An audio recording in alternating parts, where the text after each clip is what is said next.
Hello, you guys, and welcome back to the podcast. I am really excited about this episode today because if you all did not know, unless you're following me on social media, about a week, actually just over a week ago, I got back from Hilton Head, South Carolina. I hosted my very first By the Blazer retreat there, and it was fucking epic. So today's episode is going to be talking a lot about how we planned for the retreat, how we sold out the retreat, what went well, what did not go well, because I know that a lot of you guys in your vision for your business and your vision for your life, most of you guys are not just focused on revenue or focused on selling more offers. A lot of you guys want to get into events. You guys want to expand your impact. You want to do things outside of just Zoom meetings all day. And so in-person events not only are incredibly potentially profitable, depending on how you structure them, but also they were so expansive for me and the women that were on this retreat. So I thought it would be super helpful to talk about the retreat, impacts of it, what it looks like to host your own retreat, what you can expect, what you maybe might not be expecting. I'm just going to give you all of it. So if you guys listened to, I believe it was either episode 2 or 3, I actually talked about the impact of going to an in-person event this past year. It was almost, 9 or so months ago, where I attended an event. It was a VIP day. I was with a couple women, and I left that just totally expanded, totally kind of mentally fucked up would be a good way to explain it. And I left that and literally told my parents about my business. I decided to commit more to my relationship. I was I really feel like I need to go deeper and more intentional and think about my business differently. And a lot has changed since that. That was July of 2024. It is now currently April of 2025. So again, it's been almost 9 months now. And at the beginning of this year, I was talking to a business coach, and I was also talking to a couple of my friends, and they're like, what's on the docket this year? Aren't you going to start hosting in-person retreats? And I was like, I don't know. I feel like I need to think through it and plan it. And they're like, Ashley, you don't fucking launch anything. Just go make it up. And so I really wanted to go somewhere warm. I have a lot of clients on the East Coast. My brain defaulted to Hilton Head or Nantucket, and Nantucket was going to be a lot harder to get to. So kind of without any consultation of anyone, I literally messaged Lexi and I was like, hey, I think we should just do Hilton Head. Here's a weekend that works. Let's just do it. So when I say I launched this with no plan, I had zero plan. I came up with the location. I came up with a name. I picked a weekend and I basically was like, hey guys, we're hosting a retreat. Here you go. That was it. One of my biggest mistakes I'll talk about is marketing. I don't feel like I marketed enough. So we're going to be doing that a little bit differently for our next retreat. But I just shared. I literally was like, here you go. Let's do it. Figure it out. Now, the one pro about that situation, the one thing that was good about that is, again, I didn't overthink it. I just picked something that worked. I was like, let's just get this going. You guys know I'm always about momentum over structure. So there's something to be said about just going and putting something out there and being like, I'm going to figure it out as I go. But the negative on that is I didn't consult clients on what weekend would work best for them. I didn't ask anyone else. So I was just kind of trusting that what I was doing was going to work. Now, the initial feedback from the event when we started talking about it, because we started promoting this in mid-January with the idea that then we would, of course, be leaving in mid-April. So it was a very quick turnaround, 3 months. I would have definitely given myself 5 or 6. But the initial feedback was I love it. I want to come, but it doesn't make sense for me to fly there. I have a lot of clients in the Northeast, and I had several clients in Canada that were like, that's just really far. Now, I also had women who also flew really far, and they didn't give a shit, and they were like, I'm going to go. But for the majority, it was either location was really difficult, or we had a lot of women who were just like, I can't do that weekend. I kind of forget being in my own little single girl, I guess not single girl, but not married girl, no children girl bubble, that people have vacations. People were coming off of spring break. So if they went on a spring break with their family, they didn't necessarily want to fly out a week or two later. And then weddings and baby showers. I had so many women who were like, I want to be there. I would literally do anything to be there, but I genuinely cannot because of the weekend. And out of probably the 27 or so inquiries we got, we had 8 women go, so you guys can do that math. At least 10 or 12 were like, I would come, I just can't do that weekend. So originally we were planning to have probably closer to 15. We ended up with 8, and that included myself, which ended up working out great. But I remember feeling about a month prior to the event, this discouragement, this failure. I felt a lot of just is this going to be the retreat that I wanted? I had gone to, obviously, that incredible event in the summer that was really life-changing for me. I also went to another event in the fall. And that weekend, there was about 15 women there. I was like, that's such a perfect size. I loved it. There was a lot of different people to get to know. I like big groups. I'm an extrovert. So for me, the more the merrier. But I will say when we got down to only being 8 women, it worked out amazing. It was so good. It was definitely meant to be a nice small group. I was really happy that we had a smaller group. It will probably change the way that I look at events in the future. But yeah, I just feel like I just got so much freaking clarity around, you don't necessarily have to have a really big group to have a really massively impactful event. So those were a couple of the things. So I'm feeling this like heaviness, and we get closer and closer. At the time, we also were actually supposed to have closer to 11.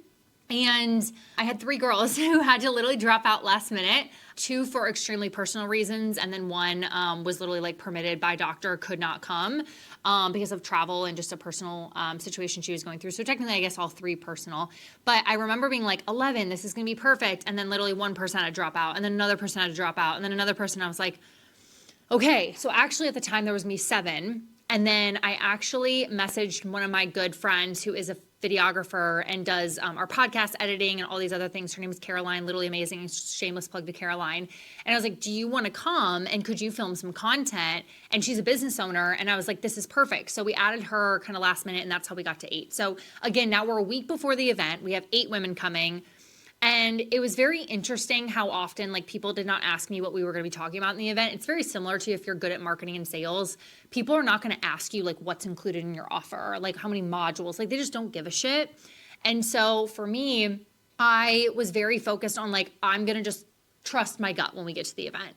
And to be very honest with you, I wasn't nervous about that until that Thursday when we had flown to Hilton Head. I was with 5 of the women that were going to be there. Lexi was there.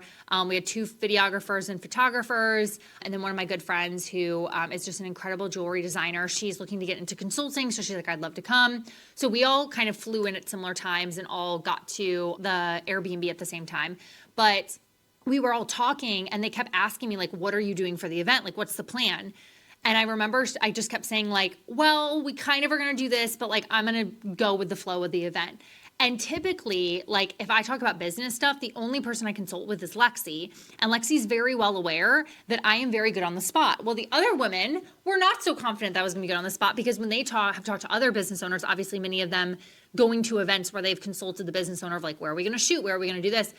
I was just like, we'll figure it out. We'll figure it out. We'll figure it out. So unbeknown to me, the next day after we go through a couple of the events or go through a couple of the trainings, and everyone's like, wait, this is amazing. Like your plan was great. I had 2 of them come up to me, and they're like, honestly, on Thursday night, I was super nervous that this was not going to do very well because you didn't really seem to have a plan. And I find that really interesting because for most of my business journey, I feel like people go in with this like set, like Mona Lisa painted, like this is the final product, right? And people have to pivot and change. And because they put all this hard work into it, it almost feels heavy to make a shift.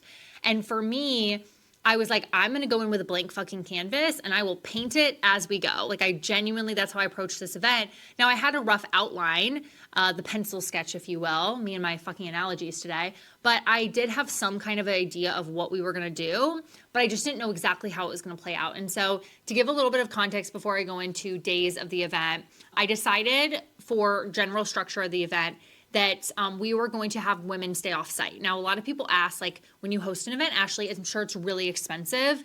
To be very transparent with you, if we would have hosted all the women at the house, it probably would have cost me somewhere around the $10K mark for an Airbnb to host, which means that I would have had to charge each one of the girls $1,000 just to cover their location, like just to cover the location of each girl. Like that was what I would have had to charge. Now I could have eaten that cost, but we probably would have incorporated that somewhere in the cost in the location.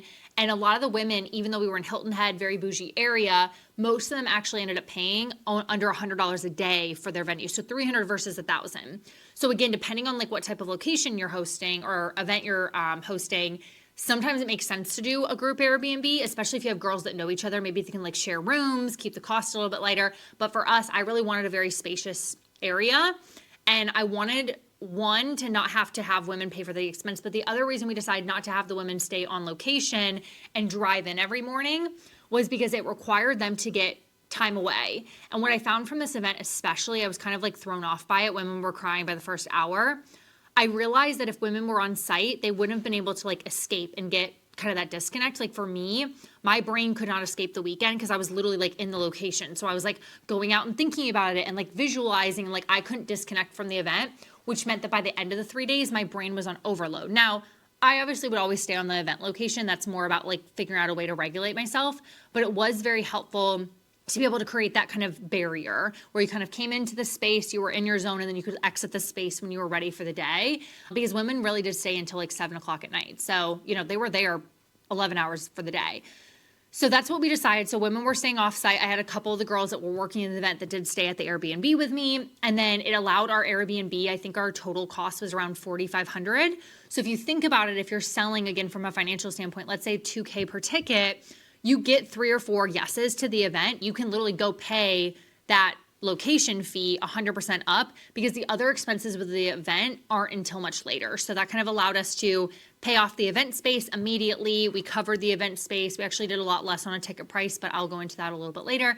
But we were able to basically pay off the event space within like the first 4 tickets. And then we utilized the remaining payments and things from clients, obviously outside of money for taxes and other things. We utilized that for food. We utilized that for the vendors that came. My friend Lauren ended up shooting headshots for every single woman. So that was part of the cost. That wasn't necessarily like a planned cost, but I assumed that there was a lot of media and things that we would be paying for that girls would be getting. So I kind of just built that all into the cost, and it worked out just fine. The other thing that we did for this event, just from a planning perspective, that I don't know if I would do again, is when we created the event, I wanted 2 tiers. Again, thinking there was gonna be like 15 or 20 people there. I had a regular tier and a VIP tier. So the regular tier, you got to come for Friday, Saturday, and then half of Sunday, because I knew that a lot of women still worked full-time jobs and they might want to go home Sunday so they didn't have to miss Monday of work. Like if they were going to fly in Thursday night and take off work Friday, I wanted them to be able to leave on Sunday and maybe have a lower ticket price if they wanted to do that, not feeling bad about not wanting to be off work on Monday. So that was my original intentionality plan, is, they could leave. And then the other thing is we would have this like really cool Sunday night activity. The other thing is, if we had a VIP tier, not only did you get Sunday, but you got a 90-minute private intensive with me, which is typically a $1,500 call, and also a week of Slack support, which is another $1,000 bonus. So when you think about that, that's a $2,500 bonus. Well, I think the ticket for VIP was $28,000. So literally the bonuses alone, like that got covered. And the reason that we did that was I assumed that we'd have a lot of women who I didn't know come to the event, like maybe test me out for coaching, figure out if they wanted to work with me. So my thought process was like, they can get these additional kind of consulting benefits. And we really only had clients come. I mean, outside of 2 people, we had mostly clients come. So therefore, they didn't really need those bonuses. They really came to the VIP part because they're like, I'm just going to go all in on the event. And it added a lot of time, obviously, to my calendar now, having those additional calls. Now, I'm always happy to give my clients bonuses and amazing things. But for our next event, we actually just planned an event for the fall. We will not be doing a VIP or regular tier. It's just going to be a 3-day event. And we're being a little bit more price conscious about overall cost. So those are just a couple things. So the initial intention of the event was there going to be 3 different days. Friday was going to be about identity. So our framework for By the Blazer is identity, authority, conversion, delivery, optimization, innovation. So day 1 was going to be identity work, kind of setting the foundation of who you are, what your vision is, who do you want to support, what does that look like. The next day was going to be kind of the meat and potatoes of what we call the momentum pillars, which is authority, conversion, and delivery. This is what we focus on in our headquarters program. So we're going to talk about marketing and sales and offer suites and all that good stuff. And then the last day, we were going to focus on innovation. Now that we kind of pulls out the system stuff, we usually don't cover like systems on a retreat. Now we did actually cover that quite a lot. We had a lot of girls with system questions. But then the innovation was going to talk about integration and innovation. Like, how do you take this back to your business? Like, what does that look like? So we were really going to cover all areas of our framework. Now, here's the thing. I'll go through each day. But on day 1, we had girls come. We had breakfast ready for them. We started at like 9 o'clock. By the first like hour and a half, I realized that we were not going to get through half of what I quote had planned. So we're starting, we're just talking, we're kind of setting intention, everyone's sharing their intention. And as women were talking, they were already crying. And I'm like, okay, so it's already 10 o'clock on Friday, day 1. We are talking about anything heavy. And I think just being in that space around other people, like, oh my God, the emotion, women were already crying. So I'm like, okay, well, if there's already heaviness coming into this retreat, that means I need to add breathing room for the women to be able to like connect and touch grass and like chill. Of course, we had the most beautiful Airbnb. You could go out in the grass, you could go by the pool. Like, it was amazing for like that, again, just breathability throughout the day. But, the morning was really like light. Like, I kept things light. Who are you? Why are you here? Like, again, it sounds not very fun, but honestly, I loved getting to hear everyone's stories. And women were like, I love day 1. It was like the best. So it all worked out fine. But then we had time to like go out and journal and do some stuff. We did like a meditation.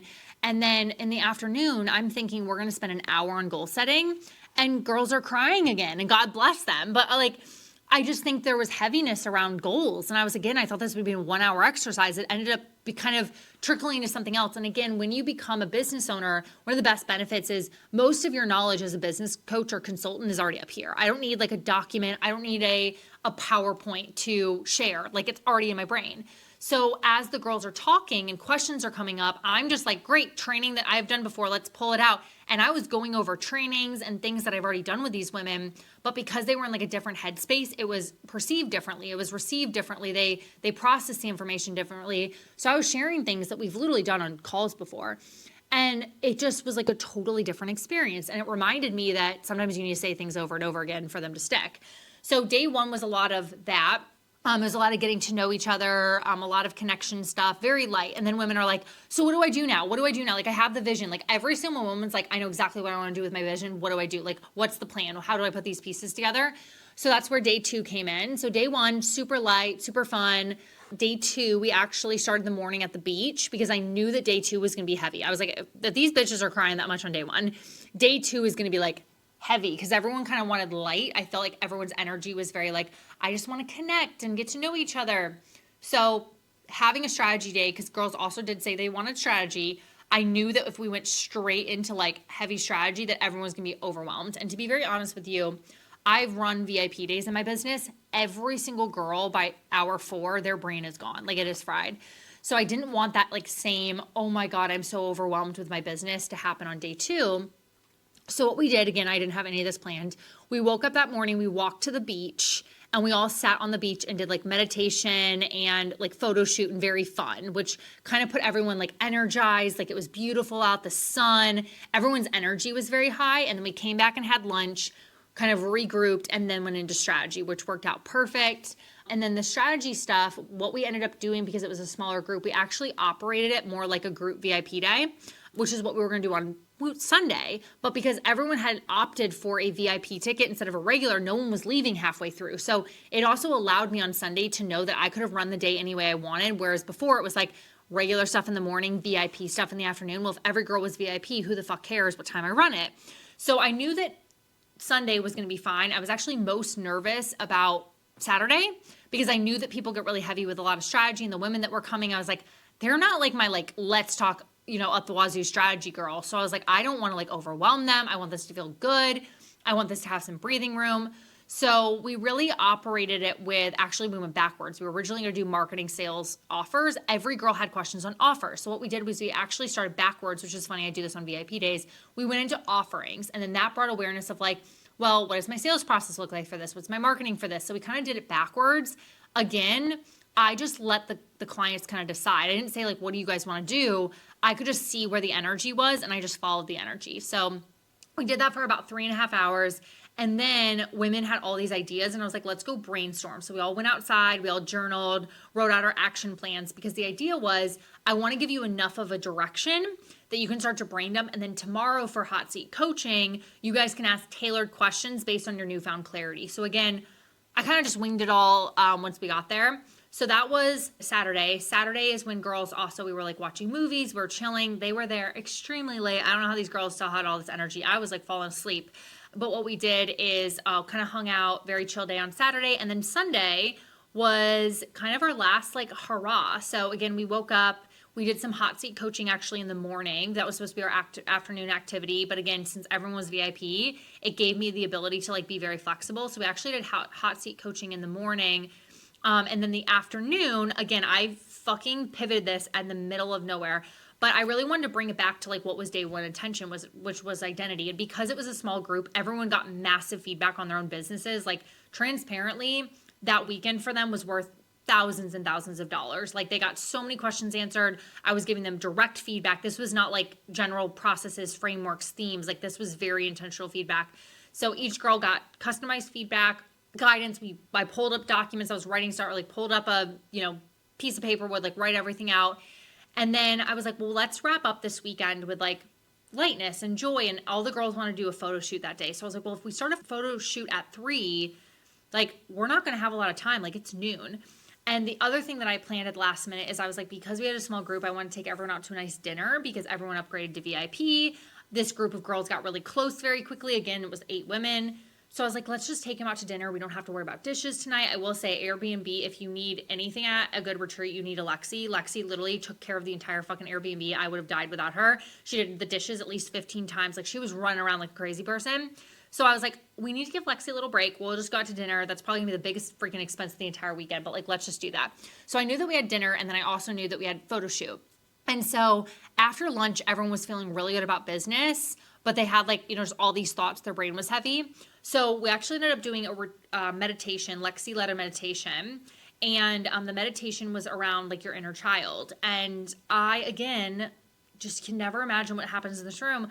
Tears. The fucking water works again. And again, I'm saying this probably like an asshole. I actually was like so inspired by the women who just like let their emotions out. It was a beautiful thing. Like I'm making fun of the crying, but I was so grateful for it.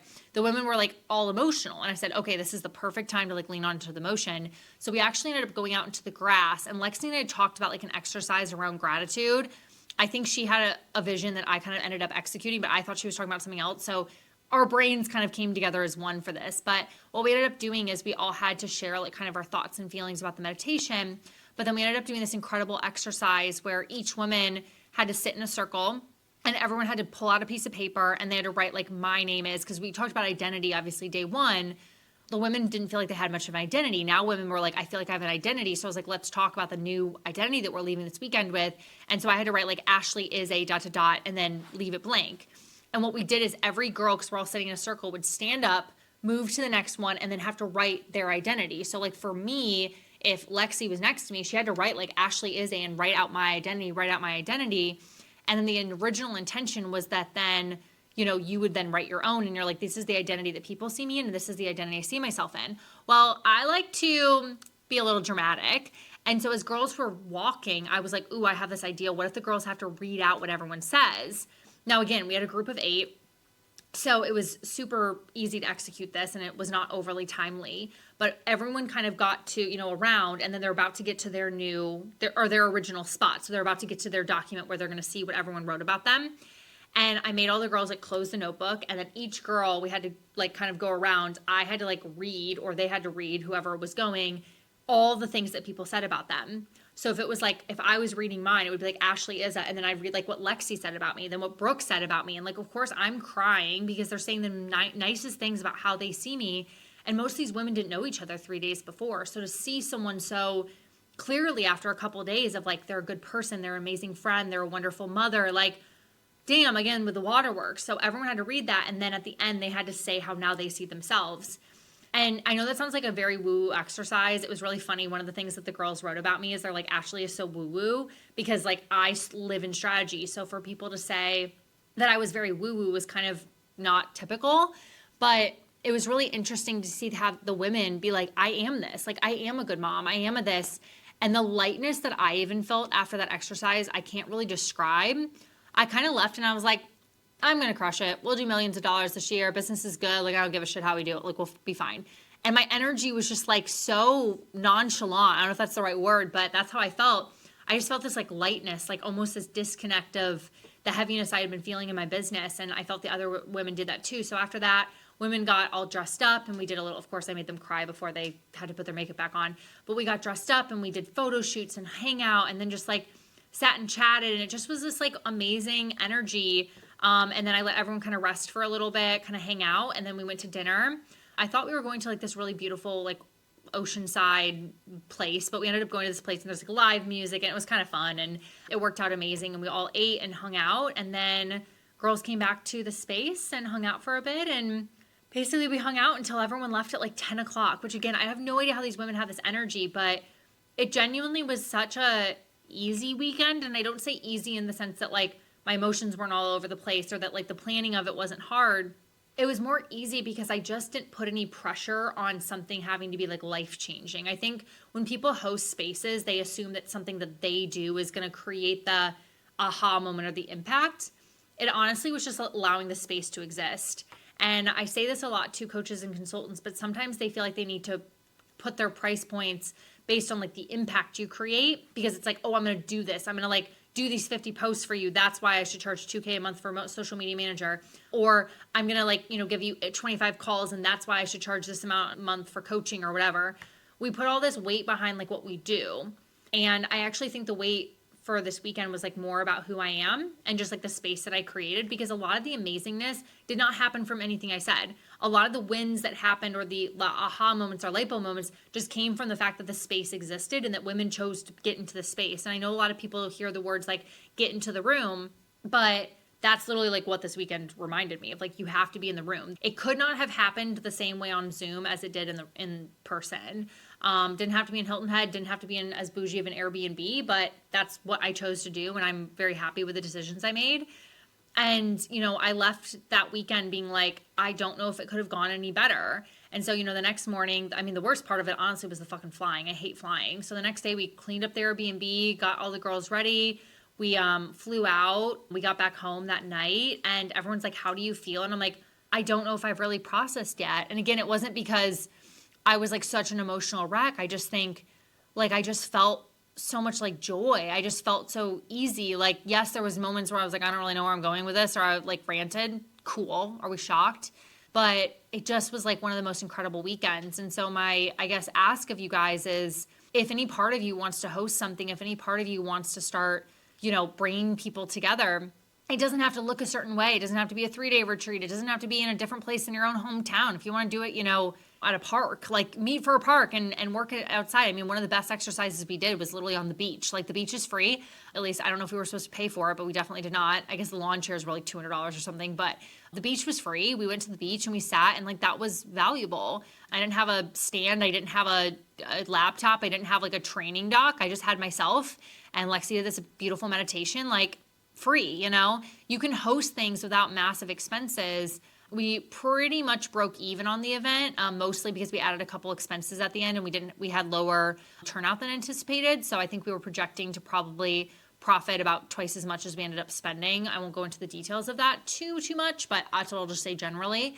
But, for our first event with like no, buy-in necessarily from anyone but me and my own brain that day, I'm really happy with it. And then the day after, I was getting messages from girls that are like, when is your next one? What does that look like? And one of the best decisions we made at the event was Caroline did kind of recap shots every single day. So she would film on her phone during the day, like little snapshots, and put together like a 20-second video.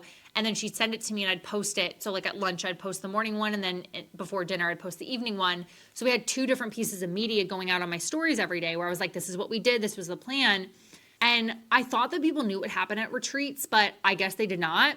So people are like, oh my God, that looks so cool. That looks amazing. I didn't know you did this on retreats. And I was like, I just thought this was common knowledge, not realizing that I would have never guessed what happens on a retreat until I had gone to one.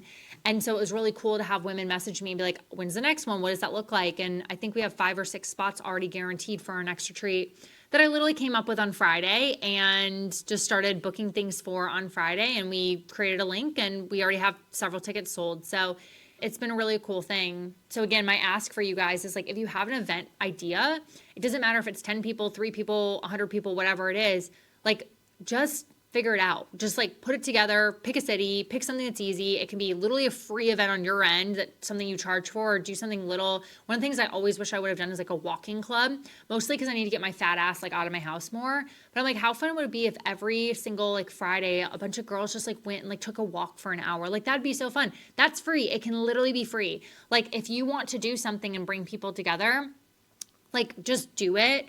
Because I genuinely left that retreat with so much clarity and lightness. Like I don't really feel a lot of heaviness in my business right now. I'm sure that will change any day now.